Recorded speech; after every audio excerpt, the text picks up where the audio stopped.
Hey friends, if you wish to fix the error, the drivers for this device are not installed, code 28 error on Windows 11, then please watch this video. I will guide you through the process to fix it. Search for device manager in the Windows search bar and then open the device manager. Okay, and then select action. Select the drivers which are not available. Select action and scan for hardware changes. Another thing that I do is that I right click on the start button and select settings. Go to the Windows Update tab and then click on Advanced Options, select Optional Updates, install all the optional updates. Okay, and then return to the Windows Update page and then click on Check for Updates in the right pane.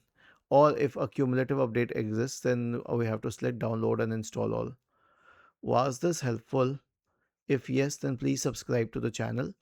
If not, then let us know in the comment section of the video on how we could help you further. Thank you for watching this video and have a nice day.